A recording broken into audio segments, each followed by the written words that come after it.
There's a cat over here. There's a cat over there. And the wrong one died. And the wrong one died.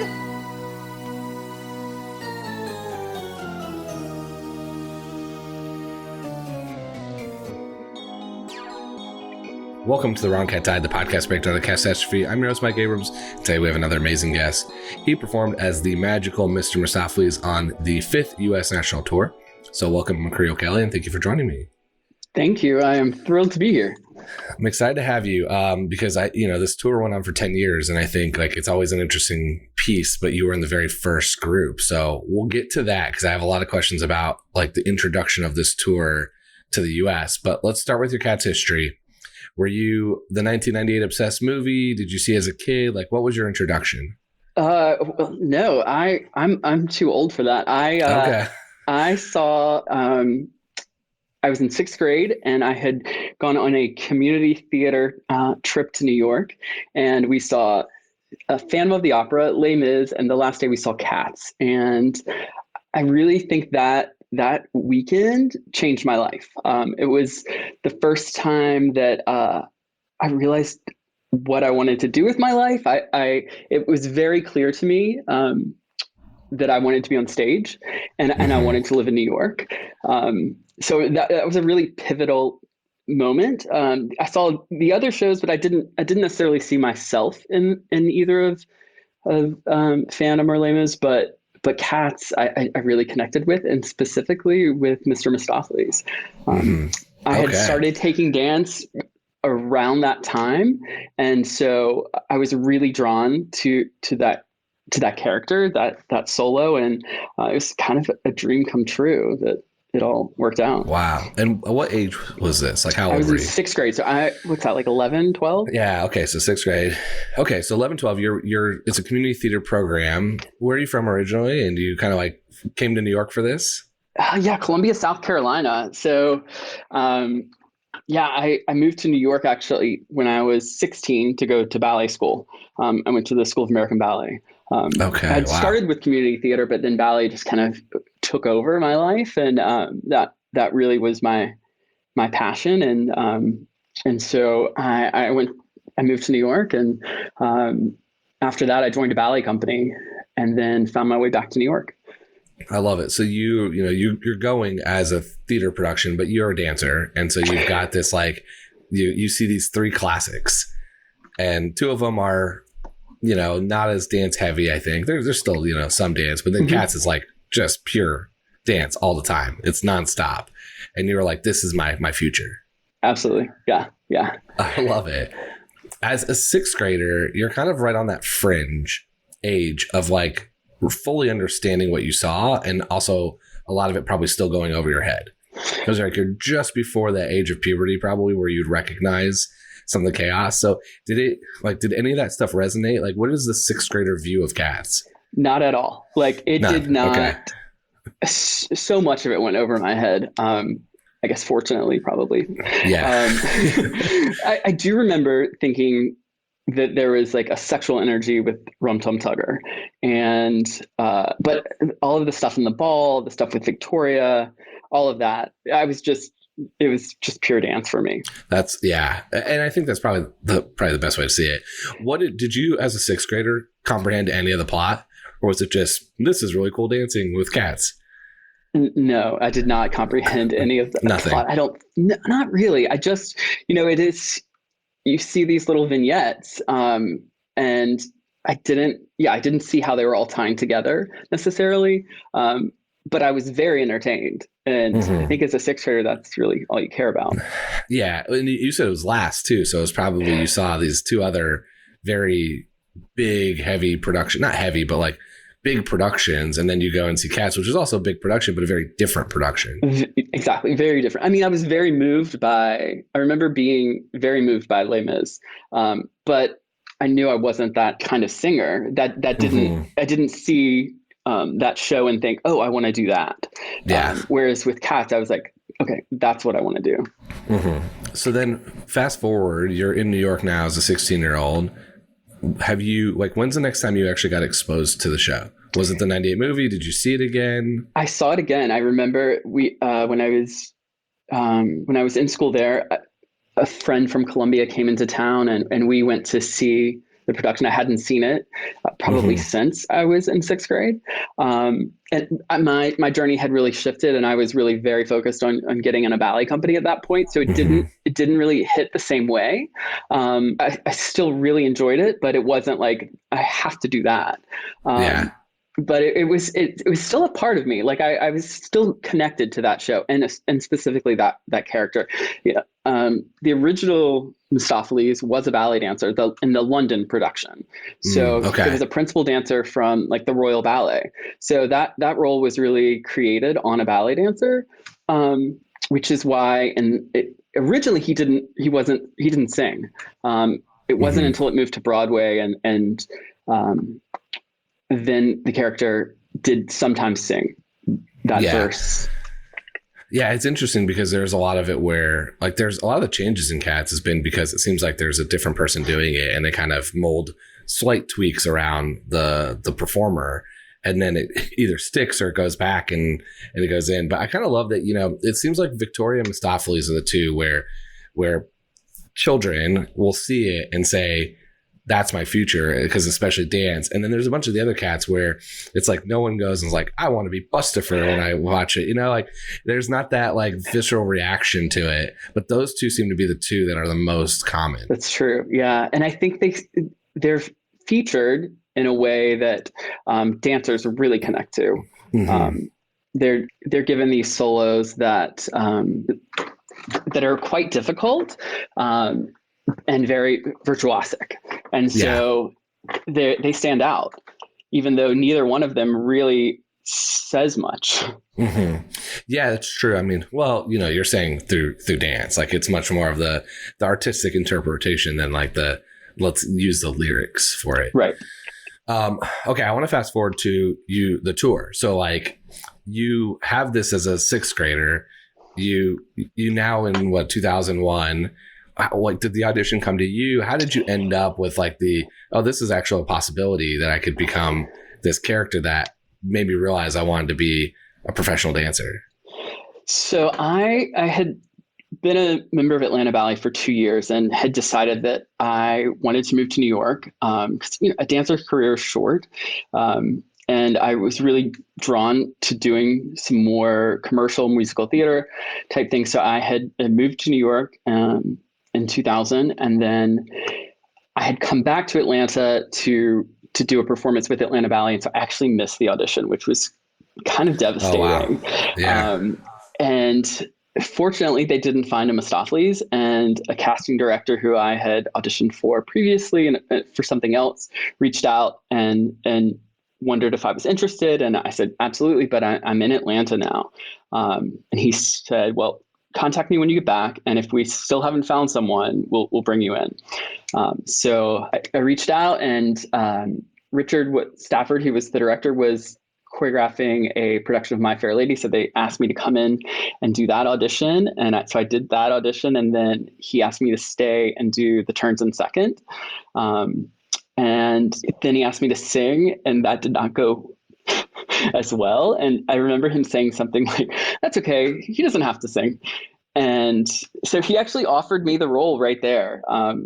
He said that, they would contact me with a contract in the next hour. And yeah, it never happens like that. It never happens that quickly. Usually there's such a process of callbacks so I really just, it was fate. And it was a really great day. I remember getting the call and saying yes immediately. I didn't do any negotiating. I was just thrilled. Sure.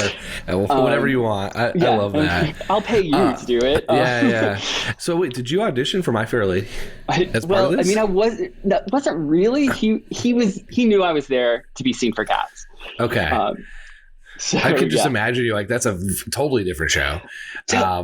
Going into like do a couple other numbers, and it's like, oh, and by the way, just do the Mistoffelees turns. And really, that's all he wanted to see. Because the choreography for My Fair Lady was so vastly different from anything that relates to Cats. But I think, the Mistoffelees role, like, you have to be able to do those turns. And so Yeah, I mean, it's a critical part. Did you sing anything? Like, what was the song you sang? You've never heard of it because it's called How'd You Like to Love Me? Because I'm not a strong singer. And so I would pick songs that were so obscure that no one had ever heard them before. So that So you can make them your own. Yeah, and they couldn't compare it. They were always like songs no one has ever heard of before. It's a smart strategy. Thanks. It worked for me sometimes. Yeah. Okay, so now this is the part I want to talk to you about because I haven't really dove into. I've talked to a lot of people on the fifth tour, but it went for 10 years, right? And you were the first group. So I know Colin was on the tour. Colin Cunliffe, we talked to him, but he was also on the revival. So we never really focused on this part of the tour. I'm interested to hear what it was like creating this tour because you are almost restarting what the America is going to see outside of New York that hasn't been on tour in a while. So how much of that was like thought about? How much of that went into this rehearsal process? Like what was that transition of we're about to bring this back on and let America see it again? I feel really fortunate that I got to be a part of it because you're right. It is very special. I mean, it had been running so continuously. People were just being put in. It was rare that an entire group of people were coming together and learning the material for the first time. So that was very, very bonding and really did create this tribe. There was only one person, Shiloh Smith, who was the white cat, who had done the production previously, and she had done it in Germany. But the rest of us were in German, right? Like yes, in a totally different language. And yes. Yeah. And we were very young. I was 22, and I would say that was about the average age. Cats is so physical. That's not that unusual, but we were young, and for most of us, I think it was our first big job. So it was very exciting. We were all totally invested in the process. And we had the luxury of time. We spent four or 5 weeks in New York just rehearsing all together. And then we had 6 weeks in Atlantic City for previews. And so that was a really nice opportunity to put the show together and without so much pressure because you're in Atlantic City and the audience is pretty drunk and really just wants to get back to the gambling table. So it gave us an opportunity to really put the show together. That's so funny you say that because I like the minute you said Atlantic City for 6 days, I was like, what a definition of the junkyard. Like it's insane. A junkyard in America. It was crazy. I remember one night, it was just a bizarre experience, but this woman at the end of Memory just yelled out, "Sing it again." I was like, where are we? Yeah. So I want to hear a little bit about what that rehearsal process is like. Since you had time, how much of the story and show did you go through and how much like relationship of the characters did you get to build out because you had that 5 weeks of rehearsal and then 6 weeks of previews that you don't necessarily always get on a tour? Right. So I remember the first week was just music and I was sure I was going to be fired because Richard wasn't there yet. No one else had seen me. Kristen Bludgett is this huge figure in the musical theater world. And I remember the first day, everyone's like dividing into their vocal parts. And she asked me what part I was. And I was like, I'm Mr. Mistoffelees. Yeah. And she was like, no, vocally, like, are you a tenor? I have no idea. But we really had a week just to focus on the music. And then Sam came in and we learned the ball first. And then I remember spending time just roaming around the studio acting like cats. And I remember we went to a pet store as a group and watched cats roam around the pet store. And so we spent time on just the felinity. But a lot of that for me translated as a ballet dancer because I think there's such a grace to a cat that so many of their movements I kind of found in the choreography and in, the cat doesn't make a mistake. It falls, but then it recovers so seamlessly. And so much of the ballet training worked well for me in that way. That's fascinating. I love I've heard about the Felinity School so much, and every time I hear it, I kind of laugh. It's like extreme method acting, but for cats, you know, like you're not method acting to like get in the character of a person. It's we're gonna go watch cats at a pet shop. Right. And, I remember when we were doing it and Sam would bring in like different cat toys. And at first it was just so silly, but the longer we did it and the more time we spent, we started to really get into it. And you did find movements that you could then incorporate into the work.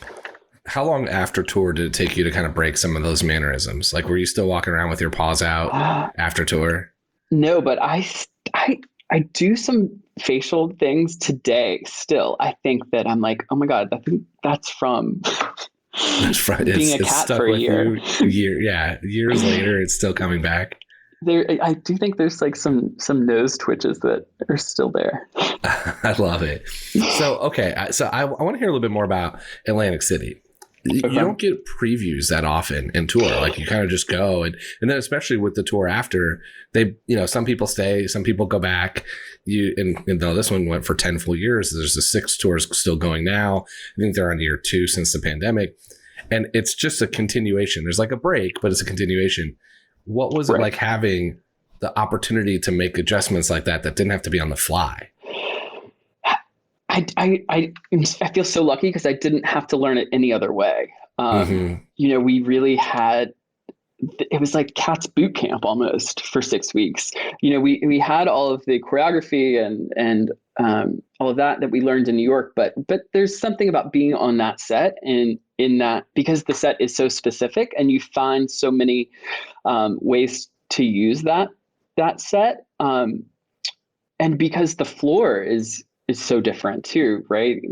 The ability to like slide and so it was really we did a shortened version in Atlantic City because they didn't want an intermission. The casino didn't want. I mean, they want them only. Yeah. They want them to see a show, but only for a very short amount of time, and then back to the slots. They don't want them away from gambling. Exactly. So I think we did something like 10 shows a week. I remember we would have like an early and a late show some nights, and we would go and eat in the cafeteria, like in our makeup, and then go back and do it again. That is fascinating because I just imagine, it's like Vegas and Atlantic City, those places. Nobody probably even thought a second glance at you all eating in the cafeteria in Cats costumes. They're just like, yeah, here we are. Yeah. Did you cut certain things out? We did. To do it short? Yes. I'm trying to. I know that my solo was shorter. Okay. I didn't have to. It was nice actually. I didn't have to do the turns in second in Atlantic City, so I was able to build up to that. But you did all this practice because it's like the Royal Caribbean cruise went down to 90 minutes. Their version did because they, same thing. They couldn't, no one was paying for it. People were leaving intermission thinking Little Memory was the end. And then they were like, oh, I'm good. And then they leave. So they did a no intermission, 90 minutes. But you're prepping to go on tour to do the full thing. And you're doing 75% of it, 60% of it. Was it a hard transition when you left Atlantic City? Yes. Yeah. For me, it was. I don't know if for everyone, but because that solo is so it is quite long. It's almost 7 minutes and it requires so much endurance and it's technically so demanding. And the end of it is really the most difficult part.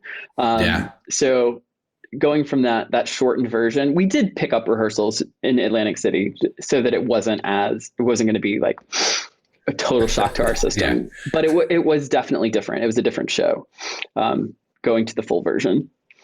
Yeah, this is going to be a comparison that will be very interesting for this crowd. But I was having this conversation with the Masters just happened with golf when we're recording this.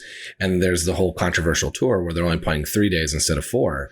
And I kind of like with that live tour we were talking about, is that going to change their endurance or their practice or anything? And that's exactly what I was thinking about here, which is if you're doing a 7-minute number, 8-minute number when you're going, but you're only practicing 4 or 5 minutes when you're in Atlantic City, it's almost not the same. So it's got to be like really challenging. It was, but it gave me a lot of confidence in that first part of the solo. and I felt very comfortable. So when it did come time to do the full thing, I had built up enough muscle memory in the first part of the solo that I wasn't there wasn't that same kind of anxiety that I think I would have felt going into it and right off the bat doing the like full 7-minute version. So I want to hear a little bit about your tour, where you went. Where was your favorite and least favorite place to go on tour? Oh God, on this particular tour? We had a really nice tour, I will say. We did like places for like Boston and Chicago and San Francisco for extended sit downs from like 3 or 4 weeks. Oh, so it's not as grueling of going like the day or two, a couple days in and then going. Exactly. But we did have some like never a one-nighter, but some shorter weeks.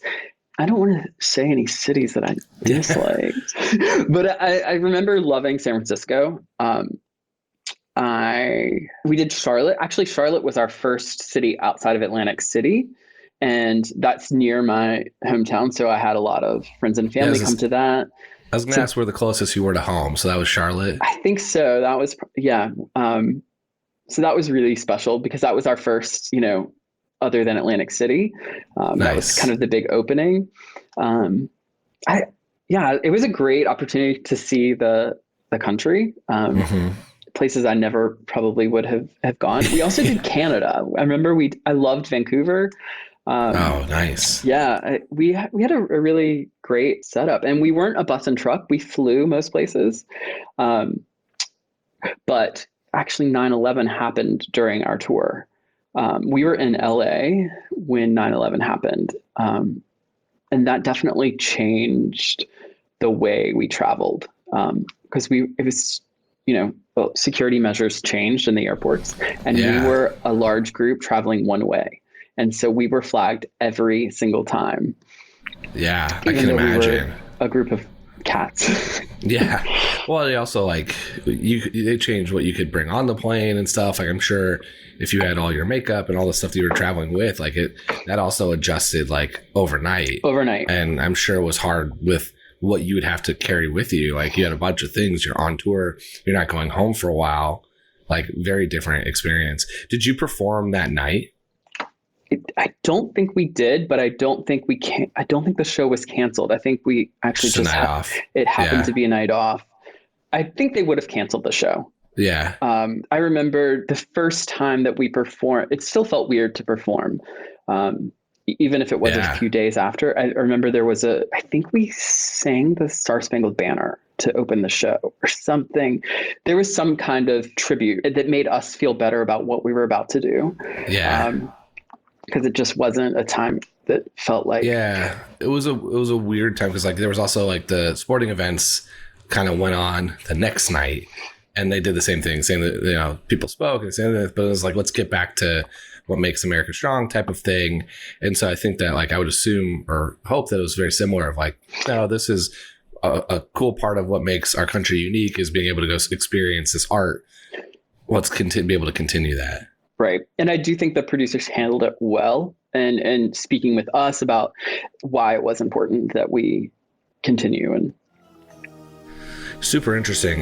Didn't even think about that. Yeah, definitely. We're going to take a quick break and then we'll be back for more of The Wrong Cat Died. I want to talk in a pivot. So this will be a very hard pivot, hard to pivot from that. But I want to pivot to talking about the theories of Mistoffelees, because you obviously get to be told a backstory in the rehearsal of your 5 weeks and then in Atlantic City figured out. But I'm also curious to hear a little bit about what did you add? So who were the relationships you added or played off of? And then how much did that add to the sixth grader version of what you saw? Because you obviously watched as a sixth grader and thought, hey, dance heavy. Now you learn, here's what he's all about. How does that, tell me a little bit about what your thoughts were there. Well, the sixth grader version, and actually even the version in my head up until rehearsal started, was that I just did the solo. That I have the whole night off and then I come down and do the solo. You don't dance anything else. It did not. I was because there's a costume change, right? So I didn't even know he was in the rest of the show.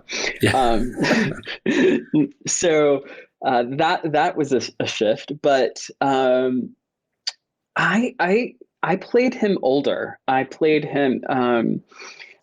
I think some people play him as a kitten. I didn't see him that way. I don't even remember being told. Yeah, I know you've talked about like the 3 words, and I don't remember being told the 3 words. I actually just took my character from the song. You know, his manner is vague and aloof. You would think there was nobody shyer.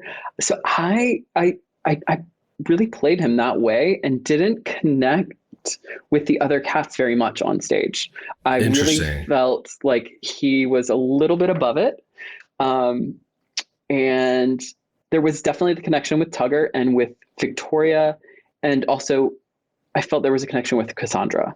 But those were the cats that I really interacted with, and really didn't like, I didn't play. I didn't feel like he was a playful so cat. you leaned into that shy part. Like, we're just I'm gonna dance and be around, but I don't really need to be here. Like, I'm very introvert of the tribe. Absolutely. Yeah. I felt like he was, and also felt like he was a little bit above it. And, you know, he doesn't speak in the version that I did. He didn't sing. And so he says one word. He says Old Deuteronomy, like when they sent, he's the first one to sense that Old Deuteronomy is coming, or the first one to acknowledge it. And then he says presto at the beginning of the solo. And that's pretty much it. That's all you say the entire time. I mean, he sings with the chorus, but like as solo lines, that's all I had. Okay. I kind of love that. You're in this show that's like very dance and song heavy, and they're like, you just focus on the dance and hum in the background. Absolutely. I was like, I'm trying not to destroy the chorus. Yeah. So as you have now, like, you've also listened to the show and you've heard a lot of different versions, and you're obviously familiar with Mistoffelees. Where do you think some of these relationships come from? Because there's a lot of like, he's mixed into a lot of the fan fiction with Tugger and all kinds of stuff. And it seems like you didn't play it that way, but it definitely, it's there in some capacity. Well, I feel like I may have contributed to some of that because, so the guy that was Stan Stanley, who was playing Rum Tum Tugger, and I actually were dating the entire tour. Okay. So I'm sure there was some, chemistry there on stage, and some, because we had a relationship. And it was early days of the internet too, because it's like 2001. And so the fan fiction, I remember that was new to us. But yeah, I mean, it's funny that was out there. We didn't play it that way, certainly.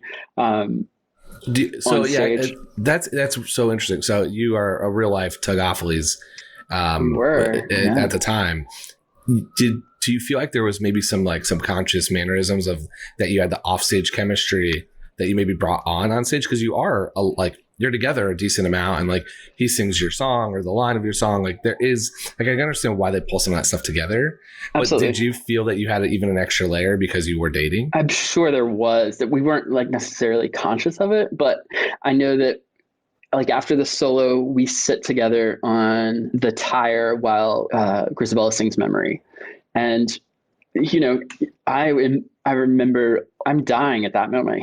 I don't get to go off stage and get a sip of water after that 7-minute solo. Yeah. Now I have to go and sit there and listen to, this huge, beautiful song. But I really just want to get off stage. Yeah. And he was always there to calm me down, breathe. It was, so I'm sure there was some of that there that people could pick up on. And he sang the entire song in our case. So there is that relationship that's built into the show. Mm-hmm. I'm curious to hear this. There's been a Bomb Ballerina Tugger marriage. Episode just released as we're recording this, but they kind of noticed there was a moment of watching him Tugger during the show was when it was wow, okay, maybe this is a person. Was it like during rehearsals, during the show, was it off stage where you two realized like, oh, we should date? Or did you see Tugger and watch him do his number and be like, wow, I want to date this guy? Probably some of that. Yeah. I mean, it's I definitely remember being very impressed with his talent. And we were both from the South, and we started dating very early on in the tour. But in Atlantic City, we were by the end of previews, we were together. So we started dating pretty quickly.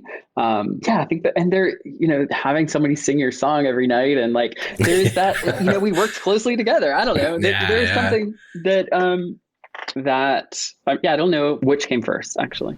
No, it's probably an unanswerable question, especially when you're thinking back. Has it been 20 years? Trying to think back to that moment. 20 years. But it's fun. It's funny because of how much those two characters are placed together in fan fiction. In the amazing artists that like the Cats fan art, it's most of the stuff. And then you hear it's like same thing with the Bombay Arena and Tugger. That's another one. And then it's like, oh, they got married, and oh, they're dating. Like I've always wondered, is it like it's also still you're working together and you're doing something super physical and very close to each other. And when you're on tour, you're literally together at all moments of the day together. Exactly. So it's like, there's some of that's just how, like it was probably bound to happen. I'm sure I know there are a lot. There's a couple that people have like not wanted to have recorded. And I've heard more that were like, oh, let's not get that one live. But I know there's a lot of dating that happens within, but it shocks me at how much it's the characters that also have the rumors. And so it is a good question that you're saying is like, did you contribute to that rumor and like you helped bring that forward? Or is it just like we cast for personalities that might fit, that would date well? Like it's a really unanswerable question that's really kind of interesting to think about. Yeah, absolutely. I do think there's something to it, probably both ways, right? Mm-hmm. Was there any Mistoffelees gets a lot of like interesting fan interactions because you are a solo number, you are like a very like featured dancer, and it is like a dance heavy part where a lot of people come.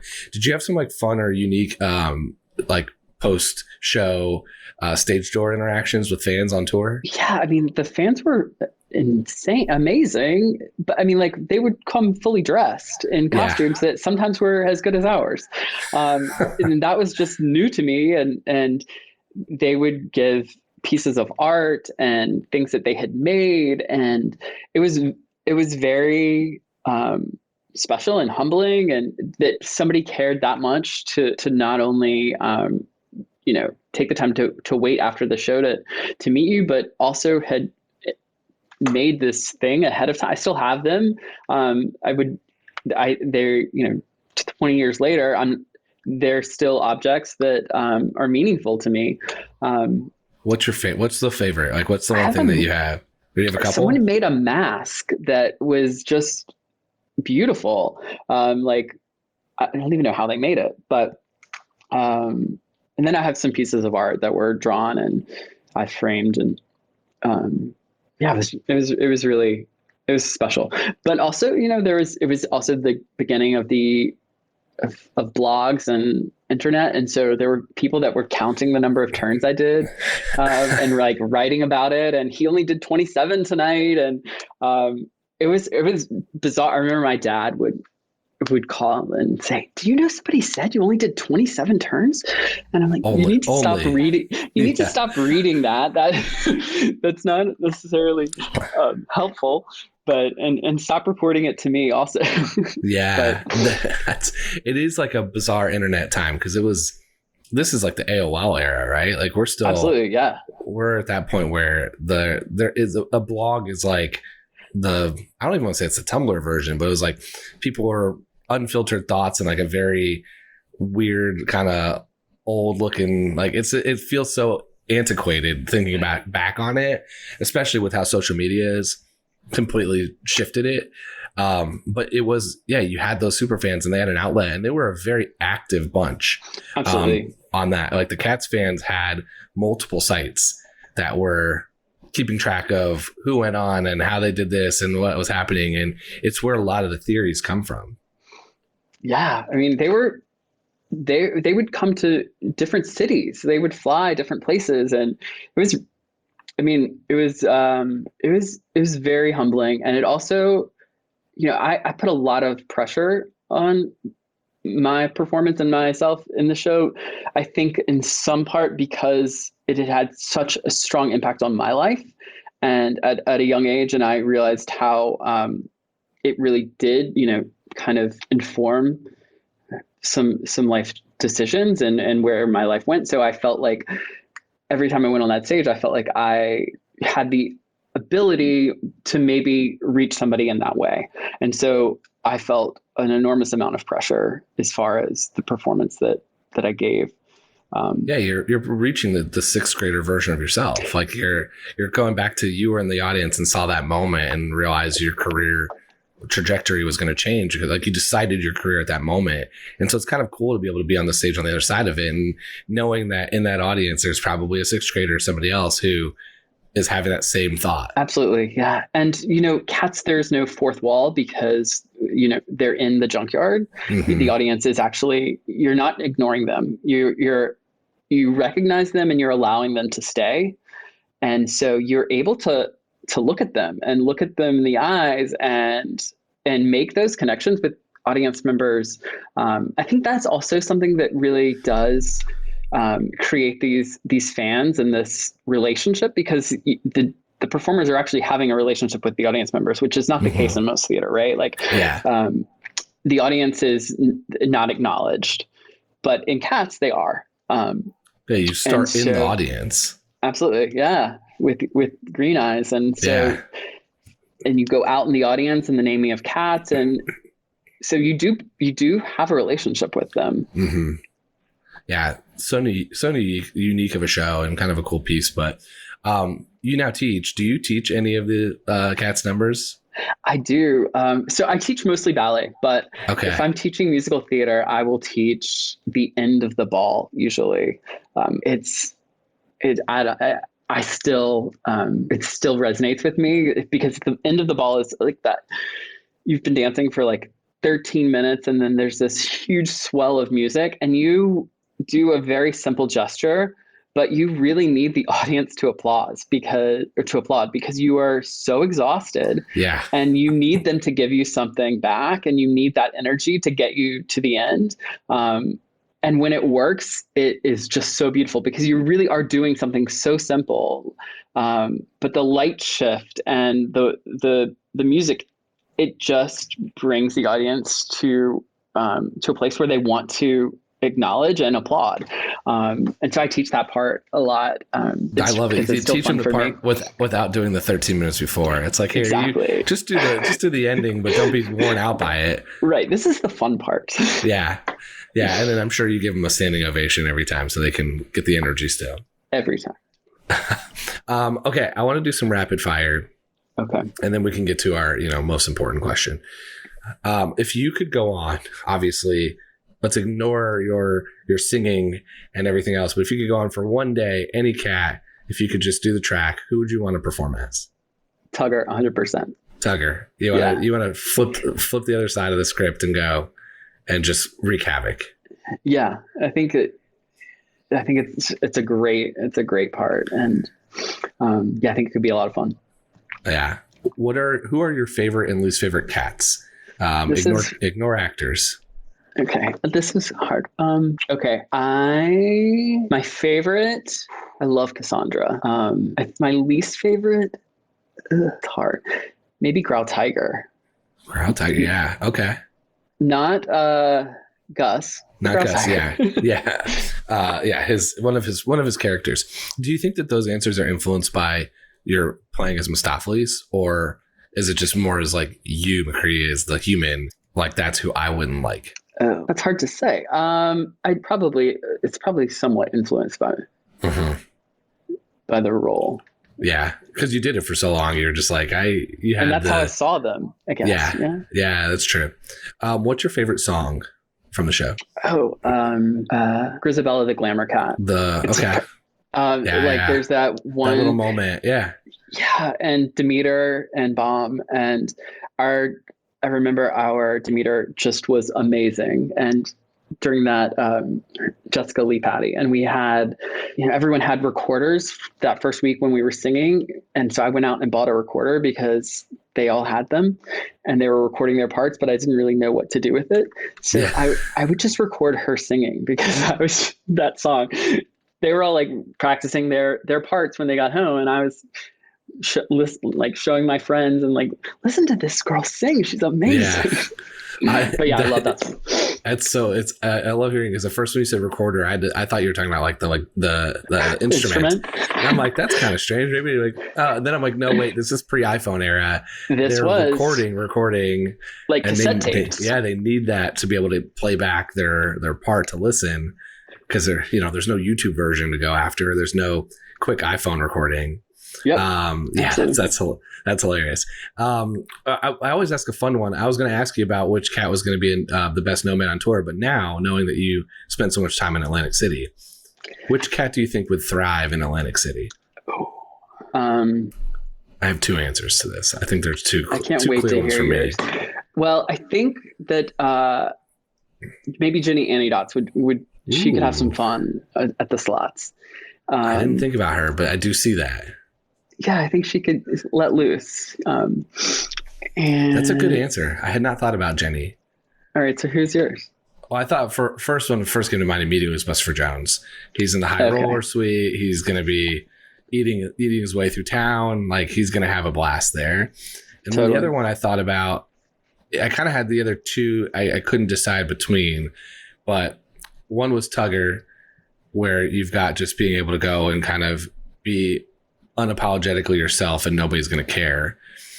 And then the other is McCavity, because Atlantic City has a history of like kind of crimey mob bossy versions. So I feel like he might live there. He might be from there. Yeah, I think you're right. I think that actually he might be from there. Yeah. Yeah, I think that's his base. That's his root home. Although this is a UK based show, but when we make the America version, he's from Atlantic City. Deal. Okay. Most important question. I have argued at length. I don't think Grizabella is the right choice. So I'm hoping you're going to say Gus, because you just made it very clear that it's Growl Tiger, not Gus. But are you going to defend Grizabella, or are you going to pick somebody else? No, I think Gus. It's time. I've listened to this podcast before, so I know your feelings. But yeah, we just accepted her back. Let's give her a year. I mean, it could be a great time for Grizabella back in the tribe. We shouldn't send her away like right away. That's where I say. So here's one question I've always been curious about, and I know the like current tourists talked about it. Did you ever talk about this as a cast? Like, did you ever think about it, or was it just like, nope, she's the choice, we're accepted? Yeah, no, that was never thought about that. Never thought about it. Never thought, like, your Gus wasn't like, why is it not my turn? Nope. Wow. Okay. Yeah. I wonder if I'm actually influencing the show, because I know the current cast talks about it a lot now. I think you might be. I love it. So I want to ask a couple other questions though, because I am pro Gus. How do you think Old Deuteronomy makes his decision? You're right. I mean, like, there needs to be a rubric, and the cats need to be aware of this rubric and how he's making this decision. I think he just. Whose turn is it? Who needs the opportunity to come back? And in that case, I don't necessarily think Grizabella, needs it. Yeah, needs to leave right now. Gus he's like barely hanging on. Yeah. I'm with you. I think he's got the most non-Grizabella votes by a lot. It is still around 50-50 of not Gus, but of non-Grizabella.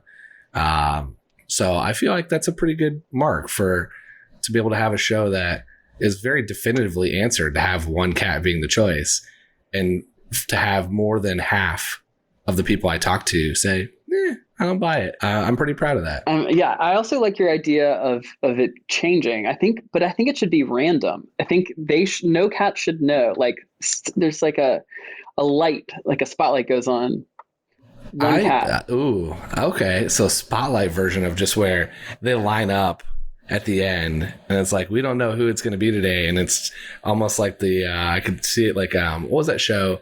Press Your Luck. Do you remember Press Your Luck with the whammies where the thing goes around the board? Yeah. I think the light should just be going, and then all of a sudden it just stops. I love it. You get a different show every night. Yeah, I'm still big on audience participation, because since you are you allow the audience into the junkyard, and as you said, they're part of the whole show.